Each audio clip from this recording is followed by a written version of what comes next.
Kahit hawak ang TRO at may moral obligation and ascendancy bilang gobernador, pinili ni Nueva Ecija Governor Aurelio Oy Umali na hayaan ang preventive suspension upang sa bandang huli lumitaw ang katotohanan. Tinanggap niya ito bilang bahagi ng proseso at muli niyang pinagtibay ang pangakong paglilingkod sa bawat Novo Ecijano. Armed with the TRO, I have the moral conviction. I have the moral ascendancy. Ang importante in my heart, I have the moral obligation and ascendancy to continue as governor. Hinayaan ko. Because I want, in the later part, ay makita natin kung ano talaga katotohanan. Ibinahagi ni Gov. Umali sa flag raising ceremony ng Kapitolyo kahapon, Lunes, November 24, ang kanyang pananaw sa aligasyon na nakasentro sa mga transaksyon noong 2014 hanggang 2015. Aniya, wala siyang direktang regulatory oversight sa mga transaksyon dahil ang panahong iyon ay bago pa nag-convene ang Philippine Mining Regulatory Board at bago lumabas ang implementing rules and regulations ng Mining Act noong 2015. The Philippine Mining Act of 1995, it was passed in 1995, and it took the Department of Natural Resources to come up with their rules and regulations only after 20 years. So 1995, pinasa yung batas. It took them 20 years, 2015, to come up with the IRR. Governor po si Umali noong 2015 hanggang 2016. Now, the PMRB, na kung saan ang chairman dito ay taga-DNR, convened the PMRB only in 2018. Hindi na po Governor si Umali.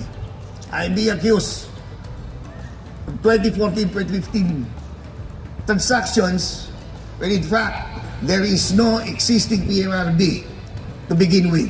Security officer ng Cabanatuan City Hall ang nag-akusa sa kanya. Hindi ito humarap sa hearing sa ombudsman dahil natatakot di umano para sa sarili. Sa pabirong tono, sinabi ni Gov. Oy na ngayon lang natakot ang nagreklamo sa dami ng mga kasong sinasampa nito laban sa kanya. At yung aking pong nag-akusa ay yung madalas na nag-aakusa sa akin, security officer ng taga City Hall ng Cabanatuan. Nung amin pong nagkaroon ng hearing sa ombudsman, hindi umaten. Ang sabi niya, natatakot ako sa aking buhay. Kadalas mo akong filean ng kaso, ngayon ko pa matatakot? I went through all these legal problems and obstacles, dapat lang, sapagkat sa bandang huli ang katotohanan ay lalabas. I stand here to thank each and everyone na hindi po ko iniwanan sa labang ito. We will continue to serve the province. Ang nakakalungkot lang, dahil sa nagkaroon ng interruption, parang gusto pa nila akong tumakbong gobernador ulit. Matapos talakay ng issue, binalikan ng punong lalawigan ang covenant niya sa Diyos. Mahigit 25 taon na ang nakararaan. Alam po ninyo, almost more than 25 years ago, I made a covenant.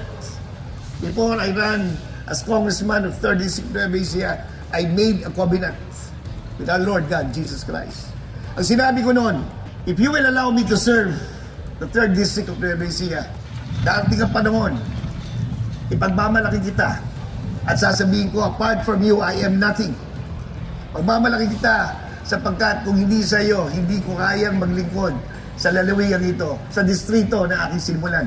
That was my covenant, that was my promise. It took me 2 decades to realize that the covenant is a covenant and it should be always be fulfilled. Para sa Balitang Nueva Ecija, Delphine Agustin, Ilaw, DWNE, Teleradyo, ang inyong kakampi.